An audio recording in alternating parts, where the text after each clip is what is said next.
Hello everyone, I'm Chaitali Bagh. Welcome to the lecture on Dependency Paradigm.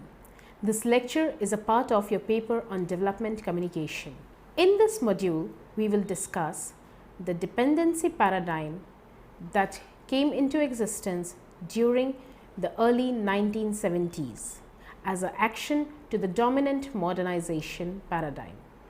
Introduction. The previous module discussed about the modernization paradigm and its discourses.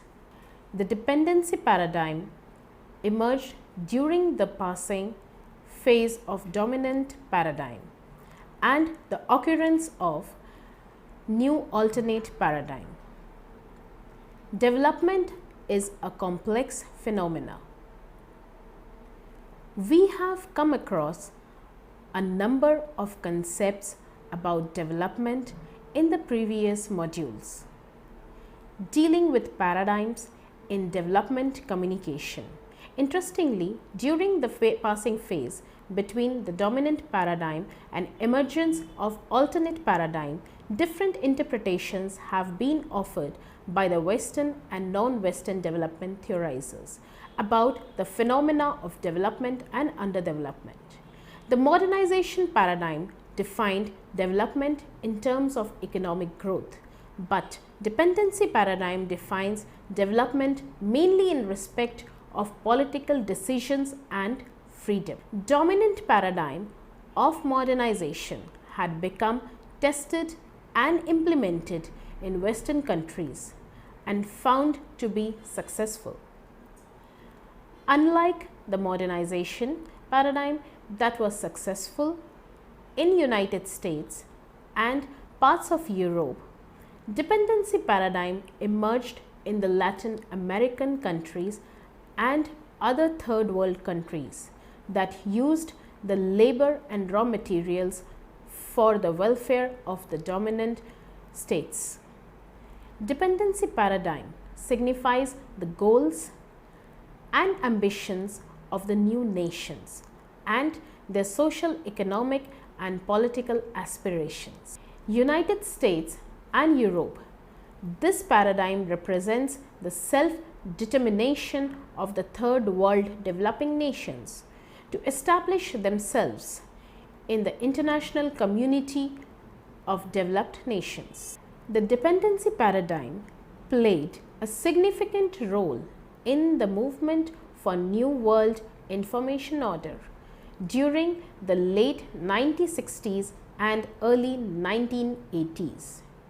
Theorists like Jean Serres in 1996 commented that communication and mass communication supported the modernization paradigm and promoted political and economic agendas of the developed nations.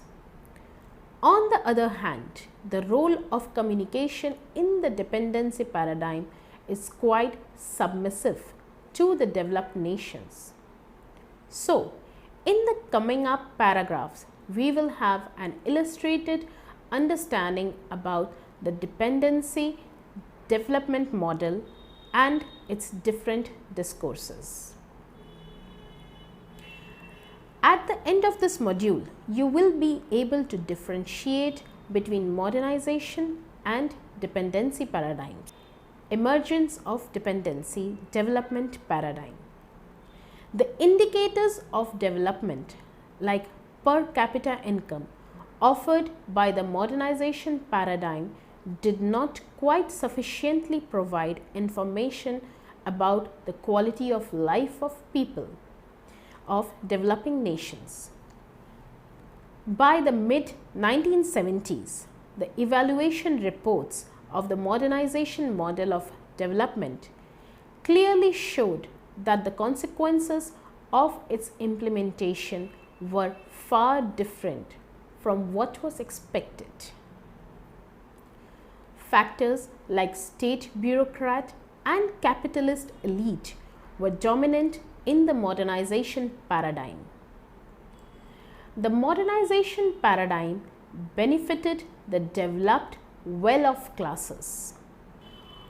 all the socio-economic successes in the terms of agriculture, education, health, etc., benefited the developed world. The trickle-down economic model was not able to alleviate poverty. Further, the expansion of mass media networks and its access was mainly restricted to the elite class and was used for political propaganda, which was far from its actual conception of creating a knowledge and information bridge between the developed and the developing nations. In the process, there was an increase in the knowledge gap. Several efforts were made to address the basic human problems and needs. However, there was little evidence of an improved social structure, as most of the attempts to reach the poor and underprivileged were stopped. Dependency theories were highly influenced by Marxist theories of colonialism. It was also influenced by liberation theory, Schumacher's advocacy of appropriate technologies, grassroots movements like the foundation of Christian communities in some Latin American countries, Freirean thinking on training of the oppressed, and finally, inception of alternative communication strategies. People's theatre or folk media in India or the radio schools in Latin America. Interpretations of the dependency paradigm forming the notion of cultural development were far simplified as compared to the modernization paradigm. F. Schumacher, the emergence of the dependency paradigm brought the attention towards development in a global perspective. The dependency paradigm of development mainly addresses the following questions: how to attain development, and why was development theories not working in the developing nations? Secondly, how did the course of underdeveloped start, and why development approaches fail to address the reasons? It is argued by the dependency paradigm theorizers that the domination of developed nations overshadows the efforts of developing nations.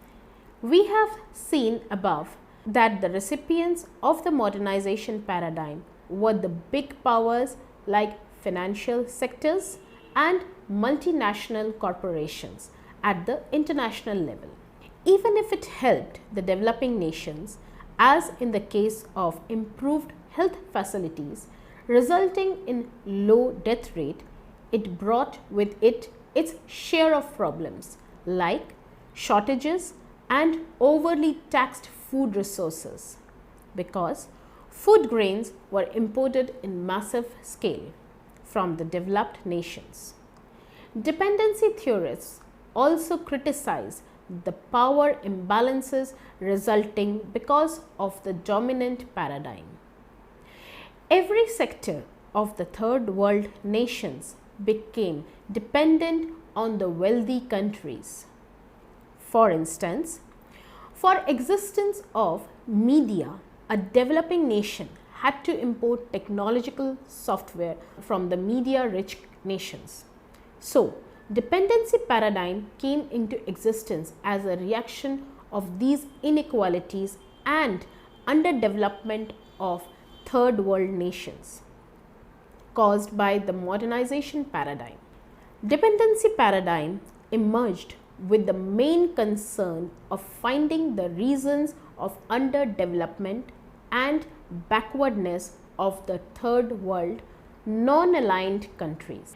Some scholars of dependency school like Andre Gunder Frank in 1967 and Paul Baran outlined the imbalances in the modernization paradigmatic approaches.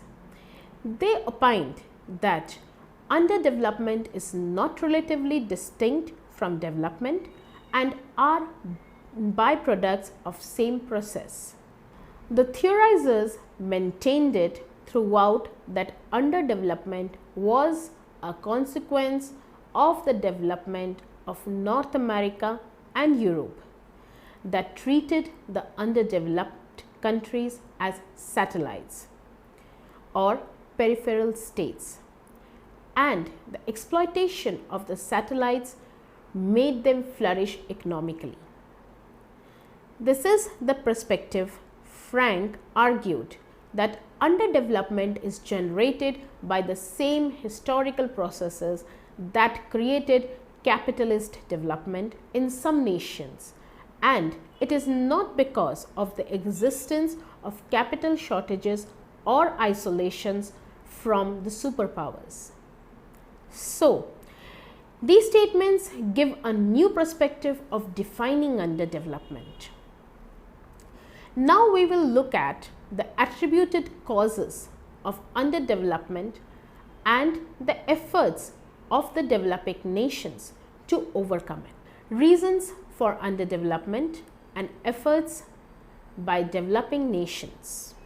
The main concern of the dependency theory was to find out the causes of underdevelopment. This philosophy assumed that high penetration level of the developed nations and their ideologies, the infiltration of information and technological infrastructure has resulted in a knowledge gap and more dependency. It was hypothesized by the dependency scholars that the underdevelopment in the third world colonies was basically created by the expansion process of capitalist growth and industrialization in the Western developed nations. It was unfortunate that the socio-economic structure of the developing nations was shaped by their increased dependency on the economic and cultural structure of the developed nations. Frank in 1967 had focused on the economic scene of the developed world molded by the multinational corporations handling huge trade. It was a sort of monopolization enjoyed by the developed nations, leading to their dominance in the social and political scenario worldwide. We discussed the imbalances caused by the modernization paradigm earlier. Let us have an illustrated discussion on it. What we mean to say here is that capitalism, that was the driving force of development in the Western world, became the cause of extreme dependency of the third world nations, posing challenges. It indicates towards the power imbalances across the world. Capitalism, that was the driving force of development in Western world, became the cause of extreme dependency of the third world nations, posing challenges.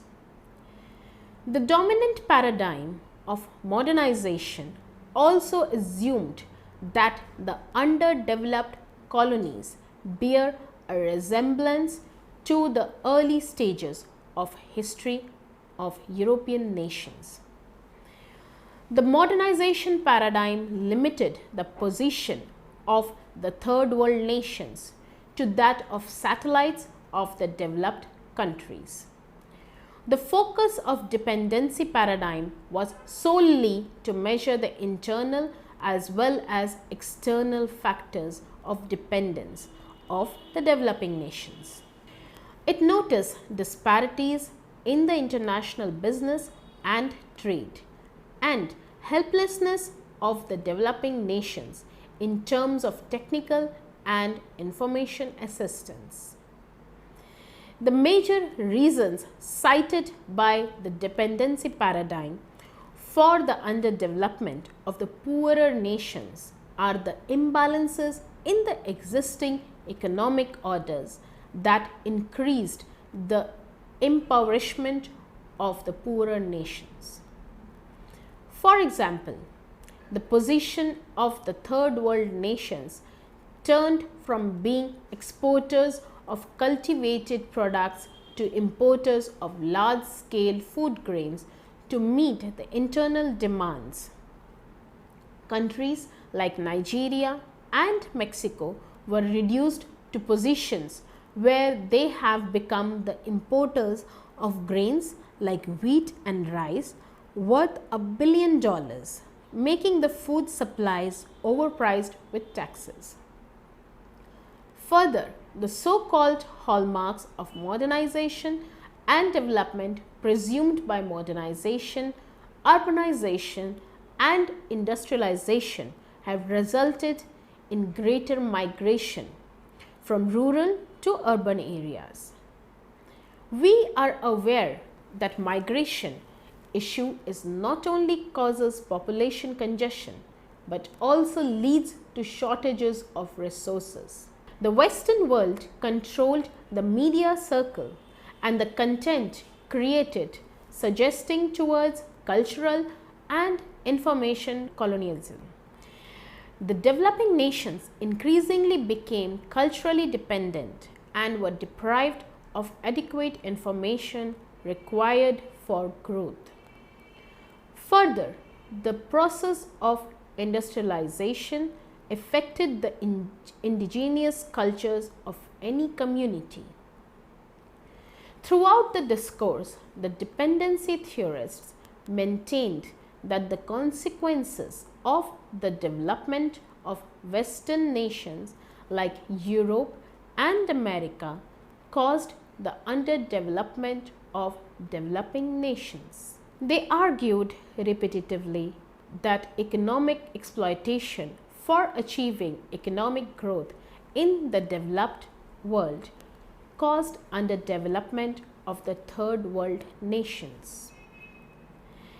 It is also needed to be mentioned here that imperialism concept of the dominant countries not only applies to the economic field but also concerns military, political, cultural, and communication fields.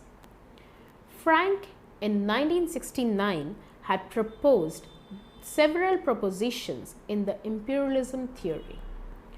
For example, based on his empirical observations, Frank suggested that the regions which are most underdeveloped are the ones that had close association with the most developed metropolis.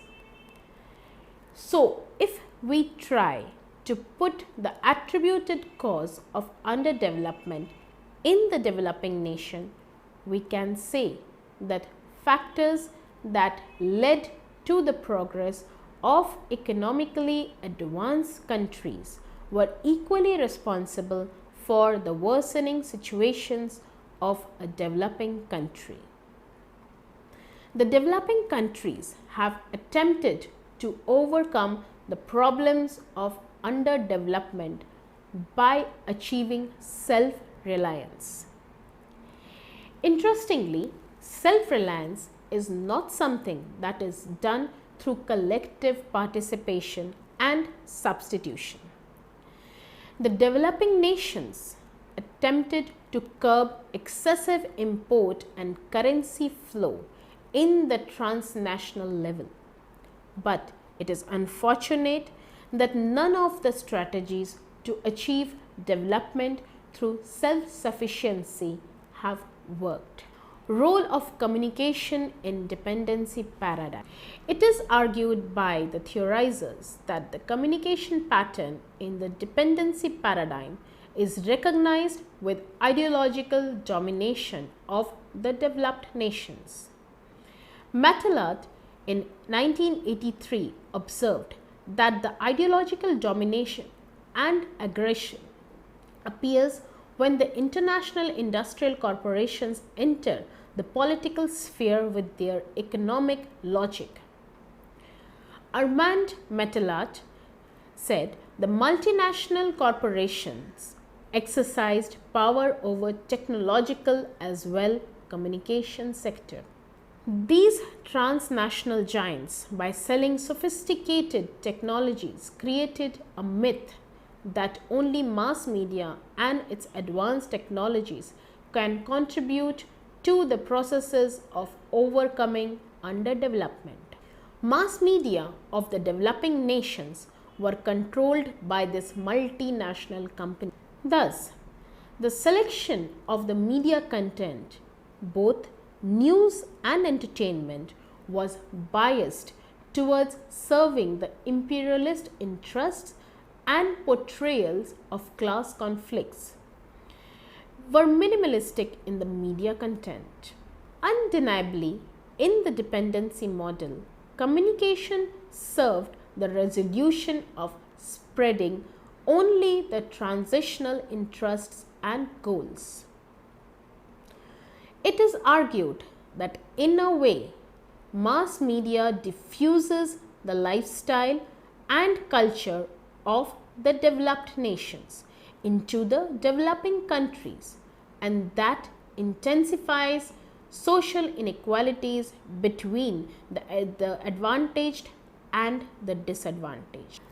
Consumerism created by the mass media tends to increase the level of frustration among the marginalized people, as it does not fit in with their socio-economic realities. In this context, some scholars pointed out that consumerism augments dependency in the third world nations by giving rise to aspirations, which are hard to fulfill, considering that its majority of population have low level incomes. Commenting on the issue of consumerism bias, some theorists argued that the process of consumerism leads to the frustration that in turn unleashes collective aggression in the society. There are certain factors that are responsible for the information poverty and the knowledge gap in the developing nation. The urban and elite nature of the mass media and its restricted reach, concept of consumerism bias, etc., are the reasons for increased information gap.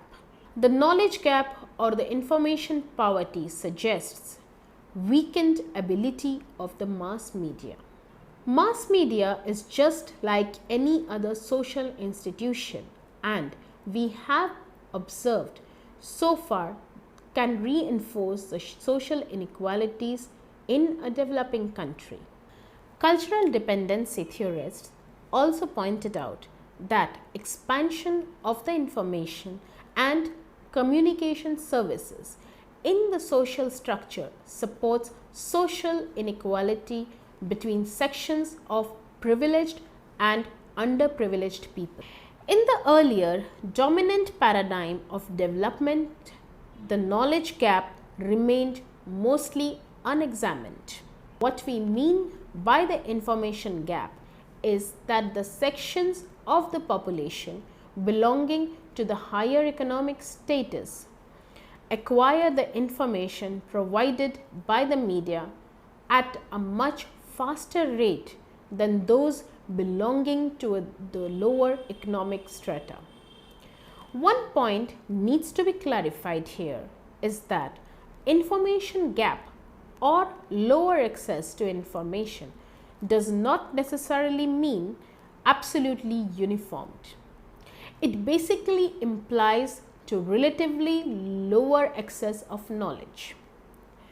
So, considering the above problems, dependency theorists suggested that for bringing development, the role and orientation of media and communication must be changed. Communication strategies offered by the dependency scholars chiefly include educating people and making them aware about the dependency relationship of the underdeveloped nations. And secondly, mobilizing national support for restructuring the society. Moreover, emphasis was given on importance of interpersonal communication. Advocates of dependency paradigm noted that as mass media systems and related technological infrastructure are dependent on the developed nations, so there are occasions where it might not be relied upon. Mass media should be established in the third world nations with the sole purpose of transforming the social structure by mobilizing and informative functions. Limitations of dependency paradigm. Dependency paradigm, though emerged as a reaction of the imbalances and inequalities created by the modernization paradigm, yet it failed to provide an outline to understand the inclusion and possibilities of individual nations in the emerging international order. Some theorists opined that the ideologies of dependency paradigm failed to distinguish between the core and exterior economic regions. It also failed to categorize the prospects of any outcome nation in the developmental competition. As a result, the weaker communities were always kept in a position dominated by economic and political superpowers. Literature associated with dependency paradigm also does not provide much input on the dynamics of socio-political processes, like how does it takes place and affects whom. What we have observed is that dependency approach offers a mechanistic view of the social realities that fails to grasp the complexities of indigenous culture. People from various indigenous culture, it visualizes the people distinctively in three categories: powerful and oppressed, active and passive, dominators and dominated.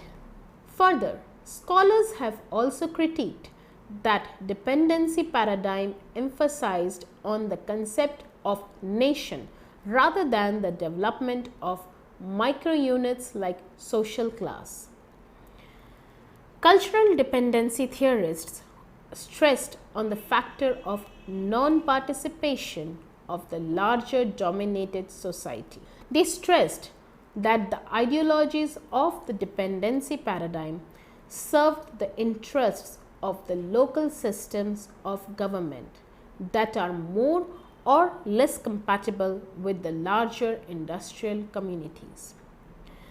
The cultural dependency factor overlooks the class struggles and their expressions in the various societies.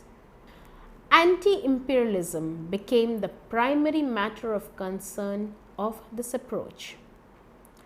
Here we have found that the ideologies of dependency paradigm supported the development of nation at certain times, and at other times we have found that it was supporting the evolvement of class and communities. This gave rise to the contradictory of double alienation concept of dependency paradigm. This particular view of alienation accused the imperialist ideology for the indifference of the developing nations and not the ruling class. It stated that the ruling elites merely acted as the transmitter of the capitalist ideologies upon the passive masses. What is required is to study the courses of ideological domination, that is, its occurrence.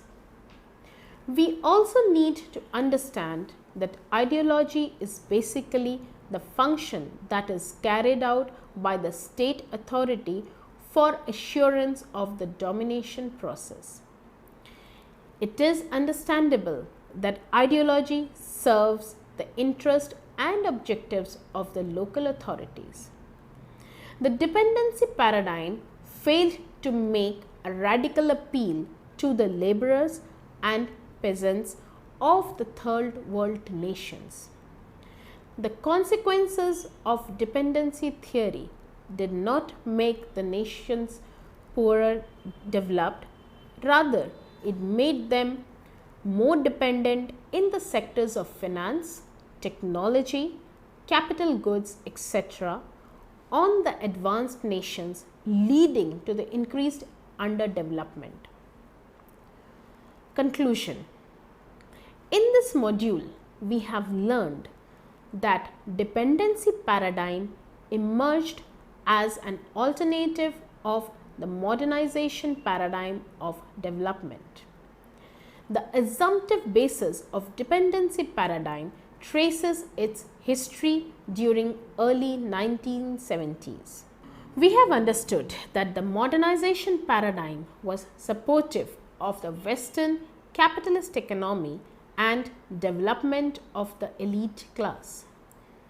Its trickle-down approach did not yield the desired results, and as a reaction to the imbalances created by modernization paradigm, the dependency paradigm emerged. The approaches of modernization paradigm had made the third world colonies heavily dependent on the dominant class of the capitalist states. The developing nations faced inequalities not only in the international economic markets but also in terms of cultural and information domination. Dependency theorists assumed that underdeveloped is caused because of the same set of historical processes that made the Western capitalist countries economically well off and industrialized. We learned the effects of mass media and communication in the dependency paradigm. This module also provided insights on how dependency paradigm influenced the debate of new international economic order, providing arguments for the assessment of modernization paradigm. We also came to know about the constraints of dependency paradigm. One of the major weaknesses of dependency paradigm is that it measured dependency mainly in external terms, that is, its dependency on the economic and communication sectors. Class contradictions were overlooked by the dependency paradigm. We observed a sort of contradiction in the ideologies as well. In some cases, we observed the paradigm supporting the concept of nation, and in other, it was found to be supporting the notion of social class.